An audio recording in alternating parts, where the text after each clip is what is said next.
ဟယ်လိုအားလုံးပဲမင်္ဂလာပါမလေးစကားပြော YouTube Channel မှာပြန်လည်ပြီးတော့ကြိုဆိုလိုက်ပါတယ်ဒီနေ့မှာတော့မိမိတို့ရဲ့လုပ်ငန်းခွင်မှာနေ့စဉ်အမြဲပြောဆိုနေကြတဲ့စကားလုံးတွေကိုရှာဖွေပြီးတော့အပိုင်းလေးအနေနဲ့ချက်ပြီးတော့တင်ဆက်ပေးမှာဖြစ်ပါတယ်ပကီတရုတက်တက်သွားပါပကီဆိုတာသွားသည်တရုဆိုကြတက်တက်ပေါ့နော်ဒီတရုကကျတော့ဘယ်လိုနေရာမျိုးတွေမှာအသုံးပြုလဲဆိုရင်ပေါ့နော်ကျွန်တော်တို့လမ်းလျှောက်တဲ့အခါတွေမှာပဲဖြစ်ဖြစ်ကျွန်တော်တို့ပစ္စည်းတစ်ခုခုသွားယူတဲ့အခါတွေမှာပဲဖြစ်ဖြစ်လမ်းမသိလို့မေးတဲ့အခါတွေမှာဆိုလို့ရှိရင်ဒီကိုတက်သွားပါအဲ့လိုမျိုးနေရာတွေမှာဆိုလို့ရှိရင်ကျွန်တော်တို့ဒီတရုကိုထည့်သွင်းပြီးတော့ပြောဆိုပါတယ်ဒီမှာဆိုလို့ရှိရင်ပေါ့နော်ကျွန်တော်တို့ meaning စကားလုံးပေါ့နော်ဒီ meaning စကားလုံးတွေကိုအချက်မှတ်ပေးထားဖို့လိုအပ်ပါတယ်ဘာလို့လဲဆိုတော့ကိုယ့်ရဲ့လုပ်ငန်းခွင်မှာပေါ့နော်ဒီစကားလုံးတစ်လုံးချင်းစီတိုင်းကအရန်ဟိုမှာအရေးကြီးပါတယ်တကယ်လို့ကိုမချက်မှတ်ထားဘူးဆိုလို့ရှိရင်ကိုကဒီမလေးဘာသာစကားကိုပြောဆိုတတ်မှာမဟုတ်ဘူးပေါ့နော်တကယ်လို့ကိုကချက်မှတ်ထားရဲဆိုလို့ရှိရင်ကိုယ့်ရဲ့ခေါင်းထဲမှာရှိနေရဖြစ်တဲ့အတွက်ကိုအသုံးလို့တဲ့အခါတွေမှာဆိုလို့ရှိရင်ချက်ချင်းထုတ်ပြီးတော့ပြောဆိုနိုင်မှာဖြစ်ပါတယ်ဒါကြောင့်ကျွန်တော်တို့ဒီစကားလုံးတစ်လုံးချင်းစီတိုင်းကိုလည်းအလွတ်ချက်မှတ်ပေးထားဖို့လိုအပ်ပါမယ်ဘယ်လောကီရီဘယ်ကို꿰ပါဘယ်တော့ဆိုကြ꿰ရပေါ့နော်အဲ့ဟာကကြတော့ဘယ်လိုနေရာတွေမှာအသုံးများလဲဆိုရင်ကြတော့ကျွန်တော်တို့ကားမောင်းတဲ့သူတွေမှာဆိုလို့ရှိရင်အသုံးများရပေါ့နော်ဒီဘက်ကို꿰ပါဟိုဘက်ကို꿰ပါပေါ့နော်အစရှိသဖြင့်အသုံးပြုပါတယ်ကီရီဆိုကြတော့ဘယ်ဘက်ကိုပြောဆိုတာဖြစ်ပါတယ်ဒီကျွန်တော်တို့ရဲ့လက်ပေါ့နော်ဘယ်ဘက်လက်ကိုကီရီလို့ပြောဆိုတာဖြစ်ပါတယ်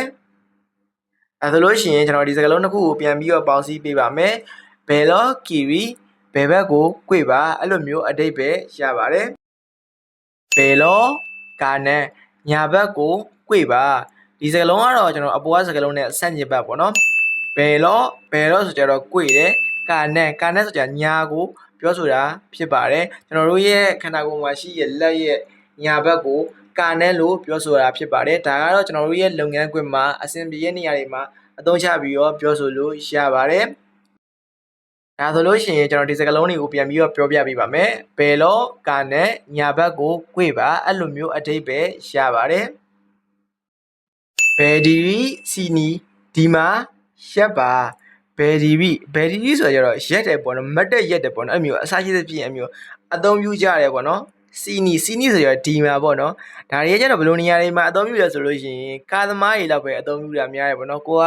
အပြင်မှာသွားလို့ကိုလိုချင်တဲ့နေရာရောက်တယ်ဆိုလို့ရှိရင်အဲ့လိုမျိုးအသုံးပြုလို့ရတယ်ပေါ့နော်ဘယ်ရီစီနီဒီမှာရက်ပါပေါ့နော်အဲ့လိုမျိုးအသုံးပြုတာဖြစ်ပါတယ်ကျွန်တော်တို့ဒီမှာပေါ့နော်ကျွန်တော်အဓိကဒီမှာပြောပြတာကျတော့meaning စကားလုံးတွေပေါ့နော်တစ်လုံးချင်းစီကိုပြောပြတာဖြစ်တယ်ပေါ့နော်အဲ့တစ်လုံးချင်းစီတိုင်းကိုကျွန်တော်အလွတ်ချက်မှတ်ပေးထားမှရမယ်ပေါ့နော်အဲ့ရမှာကိုယ့်ရဲ့လုပ်ငန်းခွင်မှာကိုလိုတဲ့အချိန်မှာထုတ်ပြီးတော့သုံးနိုင်မှာဖြစ်ပါတယ်ဘယ်ဒီဆာနာဟိုမှာရက်ပါဒါတော့အပေါ်ကစကားလုံးနဲ့ဆန့်ကျင်ဘက်ပေါ့နော်နောက်မှာကျွန်တော်တို့စာနာလေးပဲထည့်လိုက်တယ်ပေါ့နော်ကျွန်တော်တို့အပေါ်မှာကျတော့စီနီပေါ့နော်အဲ့စကားလုံးတစ်ခုပဲကွာတယ်ပေါ့နော်အဓိကတော့ကိုလိုရာပုံသွင်းပြီးတော့ပြောဆိုလို့ရပါတယ်ဘယ်ဒီစာနာဟိုမှာရက်ပါပေါ့နော်အဲ့လိုမျိုးအသုံးပြုတာဖြစ်ပါတယ်စာနာဆိုတော့ဟိုမှာပေါ့နော်စီနီဆိုကြတော့ဒီမှာပေါ့နော်အဲ့လိုမျိုးအသုံးပြုတာဖြစ်ပါတယ်ဒါဆိုလို့ရှိရင်ကျွန်တော်ဒီစကားလုံးတွေနဲ့ပတ်သက်ပြီးတော့တစ်လုံးချင်းစီအတိုင်းကိုထပ်ပြီးတော့ပြောပြပေးပါမယ်ပကီဆိုရတော့သွားသည်တရုဆိုကြတော့တက်ပေါ့နော်ဘယ်လောဆိုကြတော့꿰တယ်ကီရီဆိုကြတော့ဘယ်ဘက်ကိုပြောဆိုတာဖြစ်ပါတယ်ကာနန်ဆိုကြတော့ညာဘက်ကိုပြောဆိုတာဖြစ်ပါတယ်ဘယ်ဒီဆိုကြတော့မတ်တက်ရက်တာကိုဆိုလိုတာဖြစ်ပါတယ်စီနီဆိုကြတော့ဒီမှာစာနာ